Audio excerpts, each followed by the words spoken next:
Un amanecer silencioso. Un viejo toma mate con su nieto en una canoa atada. Empieza a contar lo que le pasó cuando era joven.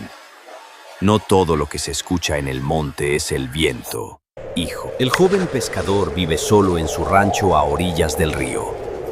Pasa los días pescando, hablando con los árboles, conectado al monte. Una noche, al volver con su pesca, el joven escucha un silbido claro entre los árboles. No hay nadie. El ambiente se enfría. Mira al monte, se santigua. Deja un poco de su pescado junto a una piedra. Esa noche, sueña con un ser pequeño de ojos penetrantes.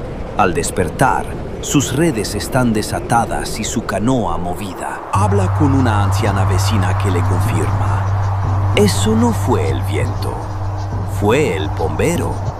Y ya te eligió.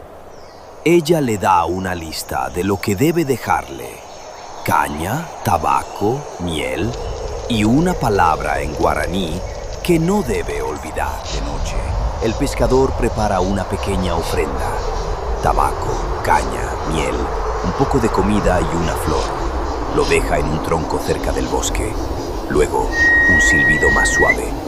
Nada se mueve, pero la presencia se siente. Al día siguiente, todo sigue igual, pero encuentra sobre la ofrenda una piedra negra lisa, un regalo del bombero. Desde entonces, los peces abundan y su red nunca vuelve vacía. Cuando el monte te acepta, no necesitas más nada. Promete nunca revelar lo que ofreció ni romper el lazo. Mientras tanto, empieza a dejar ofrendas cada viernes.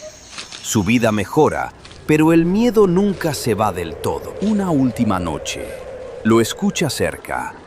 Esta vez no silba, solo deja una huella extraña. El pescador sonríe y le susurra: «Gracias por cuidarme». El viejo termina su relato con el nieto en la canoa. Le entrega la piedra negra. Si alguna vez escuchas un silbido, no huyas. Escucha. El monte siempre tiene algo que decir.